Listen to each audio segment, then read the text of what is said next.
Good evening. Good evening. I still go with the good evening. Hi, everyone. How you doing?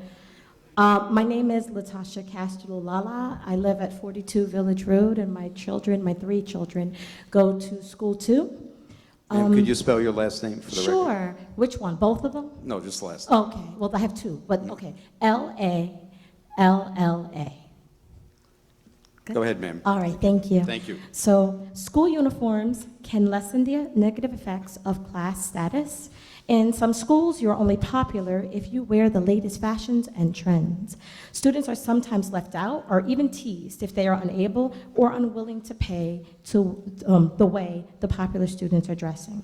My daughter, who is currently in first grade, has dealt with this issue on several occasions. She has actually stood up to other classmates who have bullied her friend, and it's because her friend is not able to afford certain things.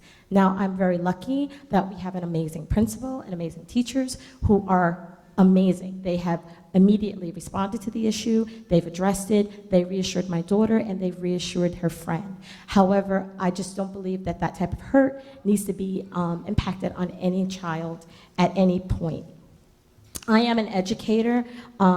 I currently work in another district, and my district happens to be a former Abbott district where we do have uniforms. And that's not to compare us to that district, but there is something to be said. We do not pay for our children to dress in uniforms. I know that that's an issue that I've heard stated over and over. That is not a practice that we have within the district that I'm employed by. However, we do support students and families who do struggle in our own ways, and that's not funded by the district. That is funded by the generosity of the community members that are there to help others.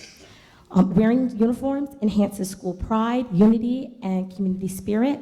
A 2002 study of over 1,000 Texas middle school students found that students in uniforms reported significantly more positive perceptions of belonging in their school community than reported by students in standard dress groups. Students can continue to express their individuality in school uniforms because we can encourage our students to shine from within and not focus on what they are wearing. Students can wear a variety of expressive items and develop their personal style to school uniforms. And although there's a controversy around that, there are many benefits to our students wearing uniforms. My last comment is basically on the ability to express yourself. And I do understand that there are many of us who are willing to stand here in front of this forum and speak in front of a lot of people. But there are many of us in our community who are not. And I think it's equally important that we hear the voices of those individuals. I know that many individuals spoke in that survey that was circulated in the schools and that was sent home. And I feel like although they may not be here to speak, every single individual, we should take into account the voice that they have. And that voice spoke very loudly with the majority vote. Now, I know they're skewing, and we can talk about the validity of the survey. However, there was a message that was sent with that. So I just hope that it's something that is considered, and I'm glad to hear that our community is sharing their voices respectfully, and that regardless if we agree with one another, I'm just glad to hear that we're having that dialogue, and I hope the dialogue continues on other more important matters just as much as this one. Thank you.